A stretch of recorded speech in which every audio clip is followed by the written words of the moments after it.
Okay, what is Revelation 4 about? Revelation 4 is teaching us how to hear now on earth, not in heaven. We're connected to God in heaven. What's the purpose of Revelation 4? To show us how we here today, slugging through life, hard as it is, can stay connected to God. And it's kind of, Revelation 4 is an illustration of Colossians 3.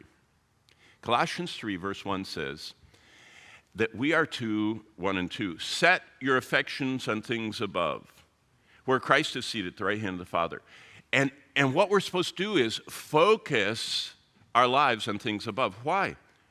Well, Revelation 4 shows us. So we start. Number 1. And let's go to Revelation chapter 4. And I encourage you, and I said this, and I don't know whether you were all tuned in, the other 49 of you that were here, but I started out this class saying that one of the greatest things you can do, you who are total electronistas, that you live on your laptop, the New York Times, that liberal, secular mouthpiece of American thought, the New York Times said, there's been a diminution. That's an interesting word. The New York Times said, your generation has been diminuted. Diminution means a lessening of something. And what's lessened in you all is the capacity to store stuff in the brain that used to come by doing cursive handwriting. I don't know if they even teach that anymore in any schools. I'm not talking about printing, I'm talking about the flowing the letters together and kind of that flowery writing. I meet a lot of young people, they get a card from their grandmother, and I'll be walking by and they'll say, could you read that to me? I can't, I'm not good at reading that curly Q stuff. That's diminution, that our brains were stimulated by the hand-eye neural connection. Now, why am I saying all that? Because when you write in your Bible, there's something Logos can't do. I can highlight in Logos. I've already set up all my commands. B is blue, and Y is yellow, and R is red. I just poke that, and I highlight that. But when I turned just now to Revelation 4, on the way, I went by 1st, 2nd, 3rd John. I even hit a little of 2nd Peter. And when I hit 2nd Peter on the way, I saw truths that I have learned over the years that instantly came back to me.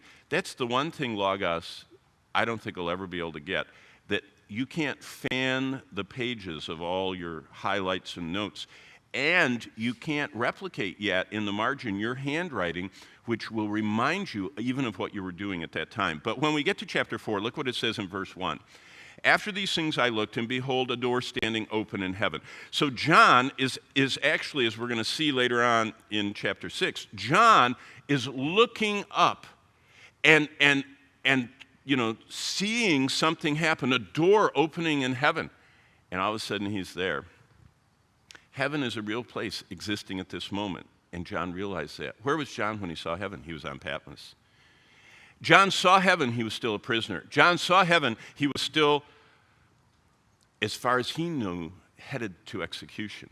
That was Domitian's plan, to stamp out this non-emperor worship.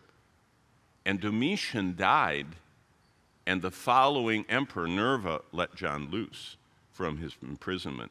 John didn't know that. God wanted him looking up. There have been many wonderful sights people have been able to witness. Light from the first light bulb, the awesome sight of the launch of the great rockets. I remember watching the Apollo program. Everyone was glued to their TV as that Saturn V rocket would shake, and finally those mounts would break off, and the television was showing it from every angle. And then finally that loud sound of that rocket going up. That was a great sight. This is better. John saw a real place that, after these things, summarizes the events of chapter 1, 2, and 3 of Revelation. He said, after I saw Jesus, or Jesus found me on Patmos, Jesus stood by me, and I heard about Jesus' tour of the churches. After that, I'm looking at heaven.